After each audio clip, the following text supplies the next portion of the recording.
We have done in the last stanza that Mrs. Pearson becomes worried that I have to go home. She looks at the clock and she said, I have to go home because I have not done anything at home today, and they'll be coming home very soon, my husband and my children. So I have to go. As she's about to rise, Mrs. Fitzgerald reaches out across the table and pulls her down. She says, don't go now, just wait. Let them wait or look after themselves for once.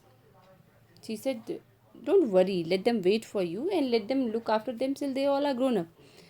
This is where your food goes down, and this is the time when you have to start it. You must you must stop caring for them so much, and you have to start something. Start now.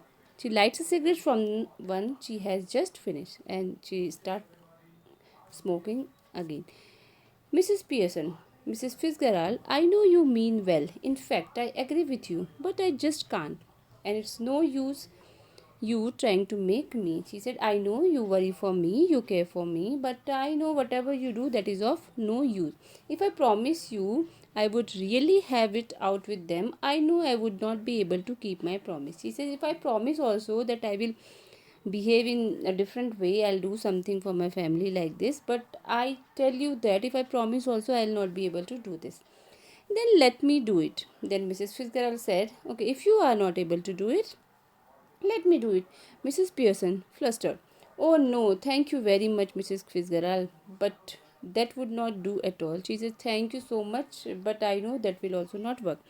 It could not possibly be somebody else.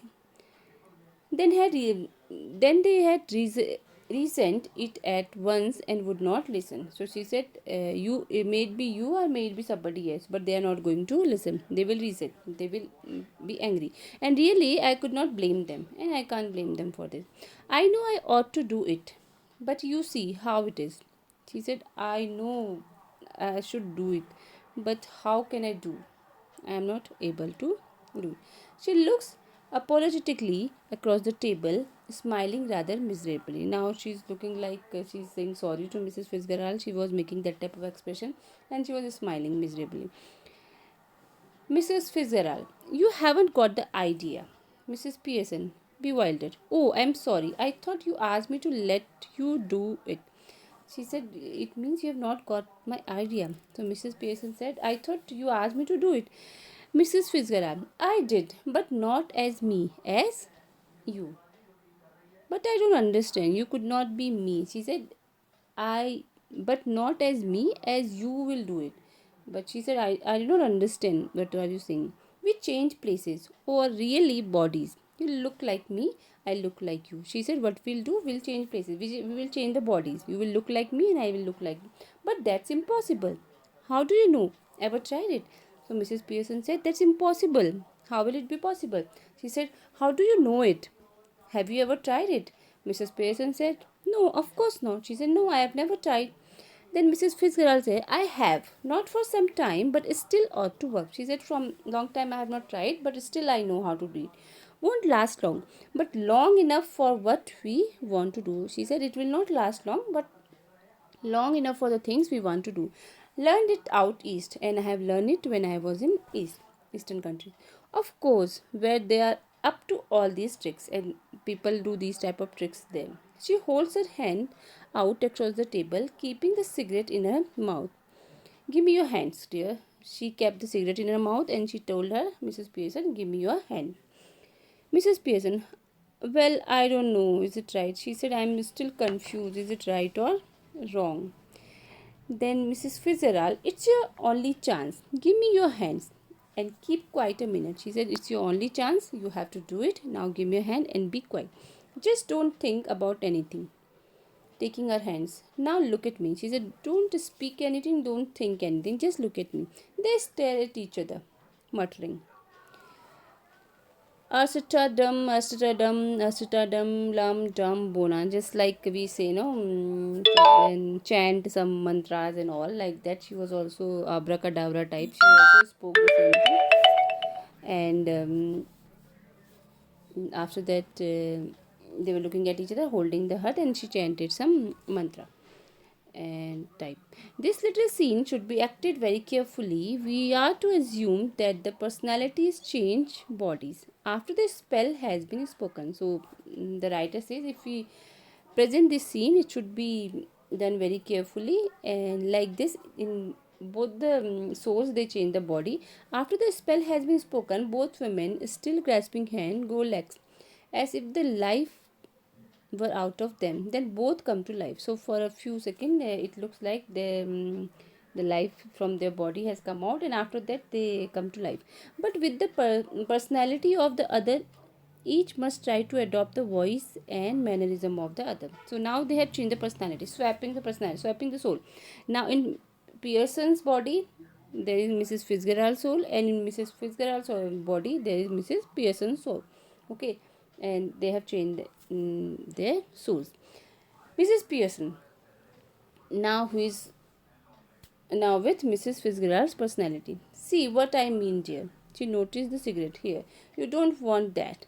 She snatches it and puts it in her own mouth, puffing contentedly. Now, because the body is of Mrs. Pearson and soul is of Mrs. Fitzgerald, but the cigarette is in Mrs. Fitzgerald's place, so she snatches the cigarette.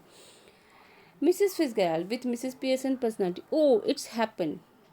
Mrs. Pearson. Of course, it's happened. Very neat. Didn't know I had it in me. Mrs. Fitzgerald. But whatever shall I do, Mrs. Fitzgerald? George and the children can't see me like this. So she's saying, Mrs. Fitzgerald is saying, but who is speaking? Mrs. Pearson is. She said, my husband and children cannot, they would not be able to see me like this. Mrs. Pearson. They aren't going to. That's the point. They will have me to deal with. Only they won't know it. She said, now they have to deal with me. Because in Mrs. Pearson's body, there is a soul of Mrs. Fitzgerald. She said, don't worry, they have to deal with me now, and I'll do it all. Don't worry. But what if we can't change back? It would be terrible. Then she asked Mrs. Fitzgerald, but who is asking? Mrs. Pearson is asking. If we'll not be able to change our souls, then what will happen? Here, study, Mrs. Pearson. If you had to live my life, it would not be so bad. You would have more fun as me than you have had as you. She said, don't worry. You will have fun as me. Live your life. You'll be very glad and happy. And you will have lots of fun as me. Yes, but I don't want to be anybody else. But she said, no, I don't want to be anybody else. But if we'll not be able to exchange our soul, what will happen now? Now stop worrying. It's easy as changing back. I can do it anytime you want. She said, don't worry. We can do it anytime. It is very easy. If you want me, we can do it now also. Well, do it now. So she said, okay, do it now. I don't want to do anything like this. It's okay. Now do it now. Not likely. I have got to deal with your family first. That's the idea, isn't it? She said, no, I will not change. First, I will deal with your family. Then I'll do it. Didn't know how to begin with them. You said, well, I will show you. She said, I will show you how to do this.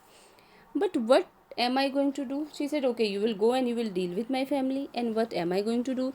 Go into my house or a bed. There is nobody there. Then pop back and see how we were doing.